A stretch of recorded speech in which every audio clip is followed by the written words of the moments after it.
നമ്മൾ എത്രത്തോളം വ്രതവും അല്ലെങ്കിൽ വ്രതാനുഷ്ഠാനങ്ങൾ ചെയ്തുകൊണ്ടാണ് നമ്മൾ സമർപ്പിച്ചത്. അപ്പോൾ അതനുസരിച്ചായിരിക്കും ചിലപ്പോൾ നമുക്ക് കിട്ടുന്ന ഫലം പൂർണ്ണമാകുന്നത്. അപ്പം ഫാമിലിക്കും ഊഷ്മളമായ സ്വാഗതം.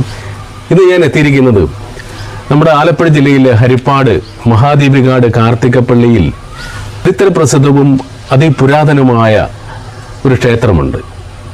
മേജർ വലിയ കുളങ്ങര ഭദ്രകാളി. നമ്മുടെ 28 ദിവസത്തെ ഭവന സന്ദർശനം അമ്മയുടെ ഭക്തജനങ്ങൾ ഒരു വർഷം അവർ സേവിച്ചു വെക്കുന്ന സമ്പത്തും അല്ലെങ്കിൽ ധാന്യങ്ങളുമൊക്കെ അമ്മയ്ക്ക് നിരവധി ധാന്യങ്ങൾ പറയായും അല്ലെങ്കിൽ വിളക്കൻബലിയായും ഒക്കെ സമർപ്പിച്ചുകൊണ്ട് അമ്മയുടെ തിരുനാളാഘോഷം ക്ഷണിക്കുവാനും കൂടിയാണ് ഭവനങ്ങളിൽ എത്തുന്നത്. അങ്ങനെ 28 ദിവസത്തെ ഭവന സന്ദർശനത്തിന് ശേഷം അമ്മ അകത്തെഴുന്നള്ളിരിക്കുകയാണ്. നമ്മൾ ചെയ്ത അല്ലെങ്കിൽ നമ്മൾ സമർപ്പിച്ച ഓരോ വഴിപാടുകളും നേർച്ചകളും അമ്മ നമ്മുടെ ഭവനങ്ങളിൽ വന്നിട്ടാണ് സ്വീകരിച്ചിരിക്കുന്നത്. അപ്പം അമ്മ അത് അനലൈസ് ചെയ്തുകൊണ്ടിരിക്കുകയാണ്. നമ്മുടെ ഭവന സന്ദർശനം എത്തിയ സമയത്ത് അമ്മയുടെ കൂടെ ഒരു ഇലഞ്ഞി തൂപ്പും ചുമല പട്ടുമൊക്കെ ഉടുത്ത് ഒരാൾ നമ്മുടെ ദേവിയോട് ചേർന്ന് എപ്പോഴും കാണാറുള്ള ഒരാളുണ്ട്. എനിക്ക് അദ്ദേഹത്തെ ആ ഒരു ഐതിഹ്യവും അല്ലെങ്കിൽ അതിൻ്റെ ആ വ്യക്തി എന്താണ് ചെയ്യുന്നതിനെ കുറിച്ച് എനിക്കറിയില്ലായിരുന്നു. അപ്പം എന്നോട് തന്നെ ഞാൻ ചോദിച്ചപ്പോൾ അതിനെക്കുറിച്ച് അറിയണം എന്നൊരു തോന്നല് എനിക്കുണ്ടായി. അതുപോലെ നിങ്ങൾക്കും തോന്നിക്കുകയാണ്. ആ വ്യക്തി എന്ന് പറയുന്നത് എൻ്റെ ഒരു സുഹൃത്തിൻ്റെ അനുജനാണ്. അയാളുടെ 3 തലമുറകൾ മാറി അമ്മയ്ക്ക് വേണ്ടി അമ്മയുടെ ദൃഷ്ടിയും കണ്ണുദോഷവും അങ്ങനെ ഒരുപാട് ദോഷങ്ങളൊക്കെ ഈ ഭൂമിയിലെ എല്ലാ സർവ്വചരാചരങ്ങൾക്കും ജീവജാലങ്ങൾക്കും ഈ പറയുന്ന ദോഷങ്ങളുണ്ടാകും. ദേവന്മാർക്കും എല്ലാവർക്കും ദോഷങ്ങളുണ്ട്. ഈ ദോഷങ്ങൾ മാറ്റുന്ന അമ്മയുടെ ദോഷങ്ങൾ മാറ്റുവാൻ വേണ്ടി പാരമ്പര്യമായിട്ട് അമ്മയുടെ ദാസനായി പ്രവർത്തിക്കുന്ന ഇപ്പോഴത്തെ തലമുറയിലുള്ള സന്തോഷം എന്ന് പറയുന്ന ആളിനെയാണ് നമ്മളിപ്പോൾ നിങ്ങളിലേക്ക് എത്തിക്കുന്നത്. നമുക്ക് എന്തായാലും അദ്ദേഹത്തിൻ്റെ കാര്യങ്ങളൊക്കെ ഒന്ന് മനസ്സിലാക്കാം. വീഡിയോയിലേക്ക് പോകാം.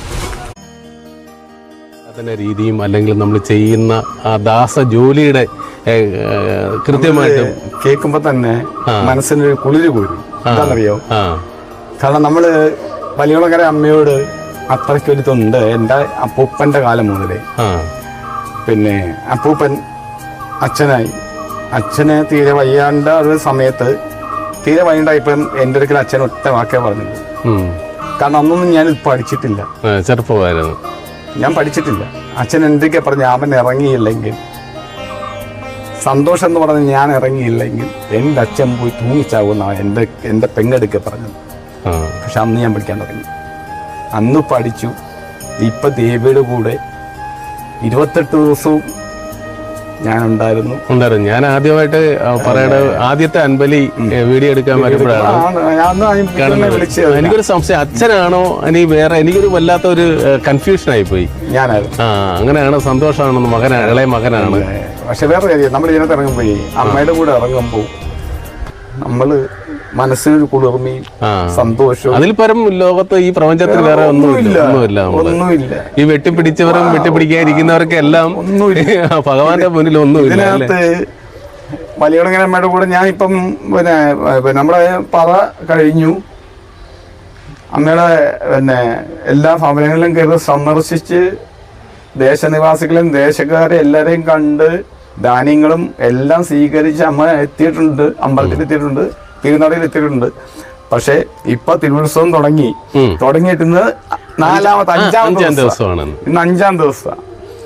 ഈ 5 ദിവസം കൊണ്ട് രാവിലെ ഈ ചടങ്ങ് പറകൊട്ടിപ്പാട്ടെന്ന് പറയുന്നത്. കാരണം ഈ പറകൊട്ടിപ്പാട്ടെന്ന് പറയുന്നത് പറച്ചാറ്റിപ്പാട്ടെന്നാണ് പറയുന്നത്.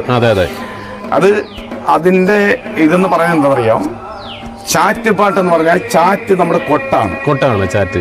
ഈ ചാറ്റ് കൊട്ടാണ്, പറയിലുള്ള കൊട്ടാണ് ഈ ചാറ്റ് എന്ന് പറഞ്ഞത്. പലരും എന്നെ വിളിച്ചിട്ട് പറഞ്ഞു, ഈ ചാറ്റ് എന്ന് പറഞ്ഞു കഴിഞ്ഞാൽ മറ്റേ ചാറ്റല്ലേ, ആ ചാറ്റല്ലേ, പലരും എന്തൊക്കെ വിളിച്ച് എന്തൊക്കെ ചോദിച്ചിട്ടുണ്ട്. ഞാൻ പറഞ്ഞു അതല്ല, ഈ ചാറ്റ് എന്ന് പറഞ്ഞ പറയിലുള്ള ചാറ്റുപാട്ടാണ് ആ വരുന്നത്. അതിന് എന്നെ കൊണ്ട് ഇന്ന് വരെ ദൈവം തമ്പുരാനും എന്റെ അമ്മ തമ്പുരാനും സഹായിച്ച് ഇന്ന് വരെ ഞാൻ പോയി പാടി. നാളത്തെ അവസ്ഥ ഏതാണോ എന്താണോ നമുക്ക് അറിയത്തില്ല, അതെല്ലാം ദൈവത്തിന് വിട്ടിരിക്കുക. അപ്പൊ ഞാനും ചോദിച്ചോട്ടെ, നമ്മൾ ഈ പാരമ്പര്യമായി കിട്ടിയ നമ്മുടെ ഈ വേലൻ ദാസന്റെ ആ ഒരു ജോലി, അതെന്താണ് അതിന്റെ ഭക്തജനങ്ങൾക്കും അല്ലെങ്കിൽ ദേവിയുടെ നടയിൽ വന്നിട്ടാണല്ലോ ഇങ്ങോട്ട് പുറത്തിറങ്ങുന്നത്. അതിന്റെ ആദ്യ സ്റ്റെപ്പ് എന്താണ്? നമ്മുടെ ഈ കയ്യിലിരിക്കുന്ന തൂപ്പ് അതെന്താണെന്നും അപ്പം അതിന്റെ ഡീറ്റെയിൽസ് ഒന്ന് പറയാം. അതായത് പണ്ടത്തെ കാലം പറഞ്ഞു തുടങ്ങുവാണെന്നുള്ളത് നമ്മുടെ പാർവതി ദേവിക്ക് ഒരു അബോധാവസ്ഥയുണ്ടായി. പാർവതി ദേവിക്ക് ആ ഫസ്റ്റിലേ ഉണ്ടാവുന്നത്. കാരണം പിള്ളാരെയും ഭർത്താവിനെയും, അതായത് ശിവനെ പോലും തിരിച്ചറിയാൻ പറ്റാത്ത ഒരവസ്ഥയായി ആയപ്പോൾ ശിവൻ അവിടെ വെച്ചിട്ട് അന്നേരം വേഷം കെട്ടി ഇറങ്ങുന്നതാണ് പെട്ടെന്ന് ഈ ഒരു വേലൻ എന്ന് പറയുന്നത്. രണ്ടാമത് വരുന്നത് നമ്മുടെ മഹാദേവന്, അതായത് മഹാവിഷ്ണുവിന് മഹാദേവന് ആഭിചാര ദോഷം ഉണ്ടായി. അപ്പം ഈ ആഭിചാര ദോഷം മാറ്റാൻ വേണ്ടിയിട്ട് നമ്മുടെ ശിവന് മുനിമാരും സുബ്രഹ്മണ്യനുണ്ട്, കൂടെ സുബ്രഹ്മണ്യനുണ്ട്. നമ്മൾ പിന്നെ ഇത് മറ്റേ പകട നടത്തുന്നത് അതും നടത്തി. ഇപ്പം അവര് ചിന്തിച്ചത്, അവര് പറഞ്ഞത് ഈ ദോഷങ്ങളൊക്കെ തീർക്കാൻ ഒരു വേലനെ വരുത്തുക എന്നാണ് ആ പ്രശ്നത്തിൽ കൂടെ തിരിഞ്ഞത്. ഇത് കേൾക്കണ്ടാത്ത പാതി കേട്ട പാതി ദേവറുകള് വേലനെ തേടി ലോകമെമ്പാടും നടന്നു. ലാസ്റ്റ് കൈലാസമലമേലിരിക്കുന്ന നമ്മുടെ ശങ്കരൻ്റെ അടുക്കൽ, അതായത് നമ്മുടെ പരമശിവൻ്റെ അടുക്കൽ ചെന്നിട്ട് ദേവറുകൾ ചൊല്ലുകയാണ്, മഹാദേവന് അസുരന്മാർ ചെയ്ത ദോഷാദികളൊക്കെ ഏറ്റുപോയി, ഈ ദോഷങ്ങളൊക്കെ തീർക്കുവാൻ ഒരു വേലനെ വരുത്തുകെന്ന് മുനിമാർ ചൊല്ലി. ഞങ്ങൾ 7 ലോകവും നടന്നു, വേലനെ കണ്ടതില്ല എന്ന് പറഞ്ഞപ്പോൾ പരമശിവൻ പുലിത്തുവൽ പീഠത്തിൽ വിരിച്ച് ദേഹമാസകലം ഭസ്മക്കുറിയുമിട്ട് രുദ്രാക്ഷമാലകൾ ചാർത്തിയും പട്ടുകളും ഉടുത്ത്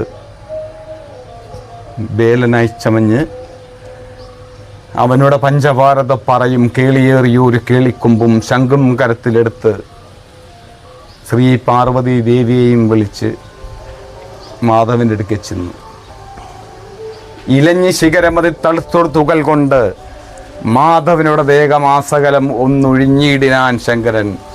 അപ്പോഴേ മാധവനിലേറ്റൊരു ആഭിചാരദോഷാദികളൊക്കെ ഭസ്മധൂളിയായി പോയിടിനാൻ. ഇതാണ് കഥയും കഥകളും. അത് വേലൻ്റെ അവതാരം. വേലൻ്റെ അവതാരം എടുത്തതിന് ശേഷം അമ്പിലമ്പിളി തുമ്പമാലയും ആടിനോടു ആരവങ്ങളും മടിയിൽ ഒരു തിരിജടയിലാണ് ഇന്ന് ശിവനും ഒരു തിരുഭസ്മം ഭൂമിയിൽ വന്നു പിറന്നവർ. അതാണ് വേലൻ. ആ ശിവന്റെ അവതാരമാണ് എടുത്തിട്ടുള്ള കഥ രണ്ടാമത് വരുന്നത്. എന്നിട്ടോ പിന്നെയുണ്ട് കഥ.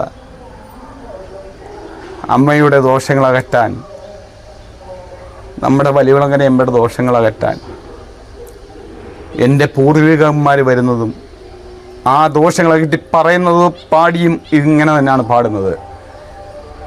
മാധവന്റെ ദോഷങ്ങൾ അകറ്റിയപ്പോൾ വലിയകുളങ്ങര ആലയത്തിൽ കുടികൊള്ളുന്ന എന്നോട് തമ്പുരാട്ടി മേലും ഈ ആലയത്തിനും കുടികൊള്ളുന്ന പ്രാക്കുദോഷാദികളും അമ്പേർ ദോഷാദികളും കലിദോഷാദികളും എരിഞ്ഞൊഴിഞ്ഞ് ഭസ്മധൂളിയായി തീരുക.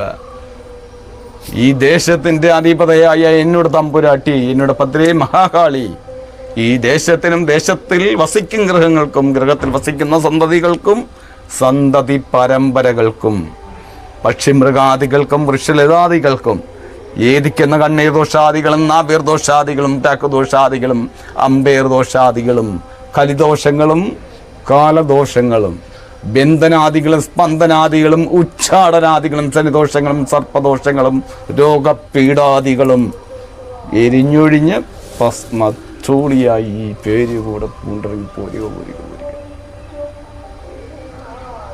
ഈ വിളി വിളിച്ചാൽ വരും. എൻ്റെ ദേവി തന്നെ വരും. അശ്വതിക്ക് കണ്ടോ, ഞാൻ വിളിച്ചു വരുത്തും. ദേവി എൻ്റെ കൂടെ തന്നെ കാണും. വയൽക്കാഴ്ച കാണാൻ എൻ്റെ അമ്മ തമ്പുരാട്ടിയുടെ കൂടെ ഞാനും കാണും, എൻ്റെ കൂടെ അമ്മ തമ്പുരാട്ടിയും കാണും. ഇല്ലേ, ഉറപ്പല്ലേ? തീർച്ചയായിട്ടും. അപ്പം ഞാൻ ചോദിക്കുന്നത്, അപ്പം ഞാൻ ചോദിക്കുന്നത്, അപ്പം നമ്മുടെ പറക്ക് എഴുന്നള്ളുന്നതിന് മുമ്പ് ആദ്യ ദിവസമാണ് 28 ദിവസം നീണ്ടു നിൽക്കുന്ന ഭവന സന്ദർശനമാണല്ലോ നമ്മുടെ തിരുനാളിൻ്റെ. അപ്പം ആ പറക്ക് എഴുന്നള്ളുമ്പോൾ ആദ്യം അമ്മയ്ക്ക് വേണ്ടി ചെയ്യുന്ന അതെന്തിനാണ് അതങ്ങനെ ചെയ്യുന്നത്? കാരണം എന്ന് പറഞ്ഞാൽ നമ്മൾ വിഴിഞ്ഞ് കണ്ണീർ ദോഷം, പ്രാക്ക് ദോഷം, കാരണം പലരാണ് ഇത് കയറി തൊഴുന്നത്. ആ കണ്ണീർ ദോഷം, പ്രാക്ക് ദോഷം തീർത്തെടുത്ത് നമ്മൾ ഇറക്കി കൊണ്ടുവരുന്നത് പിന്നെ പുണ്യം തളിക്കും അതിനകത്ത്. പിന്നെ അതിനുശേഷം ഒരു കുഞ്ഞുങ്ങളെ അതിനകത്ത് കയറ്റത്തില്ല. പിന്നെ ആരും കയറ്റത്തില്ല, ഒരു ഭക്തരെയും കയറ്റത്തില്ല. ഒന്നീ ഞാൻ അല്ലെങ്കിൽ മേളമടിക്കുന്ന ഒരാള്, അല്ലെങ്കിൽ ശംഖൂതുന്ന ഒരാള്, തിരുമേനി, മേൽശാന്തി എന്ന് പറഞ്ഞ ഒരാള്, ഇവര് മാത്രമല്ലാതെ വേറെ ആരും ആ ക്ഷേത്രത്തിനകത്ത് കാണാൻ പാടില്ല. അതാണ് കാരണം നമ്മൾ ഒഴിഞ്ഞിറക്കിയതാ. കാരണം ആ ദോഷം അകറ്റിയിട്ടാണ് നമ്മൾ ഇറക്കുന്നത്. തീർച്ചയായിട്ടും അവരുടെ വേദിക്ക് നമ്മളിപ്പോ ഞാനൊരു കാര്യം പറയുന്നത്, നമ്മള് പെട്ടെന്ന് ഒരാൾ വന്നിട്ടാ കൊള്ളാമല്ലോ, ചൈതന്യം കൊള്ളാമല്ലോ എന്ന് പറഞ്ഞാൽ അവർക്ക് ഇത് ഭവിക്കും. അല്ല, മനുഷ്യരെ പോലെ തന്നെ ദോഷങ്ങളും ദേവന്മാർക്കും ഉണ്ടാവും, ഭവിക്കും. എല്ലാം നമ്മളിപ്പോ പറയാ, ഞാനിപ്പോ പറയാം. ഇപ്പം ബിജുവിന്റെ അടുക്കെ ഞാൻ ഇപ്പൊ പറയുന്നു, ബിജുവൻ ഇപ്പൊ നിൽക്കുന്ന ബിജുവിന്റെ ഞാൻ പറയും, ബിജുവനെ കൊള്ളാമല്ലോ, പക്ഷെ ആ നാക്കുണ്ടല്ലോ ഫലിച്ചതാ. അതിപ്പോ ആരായാലും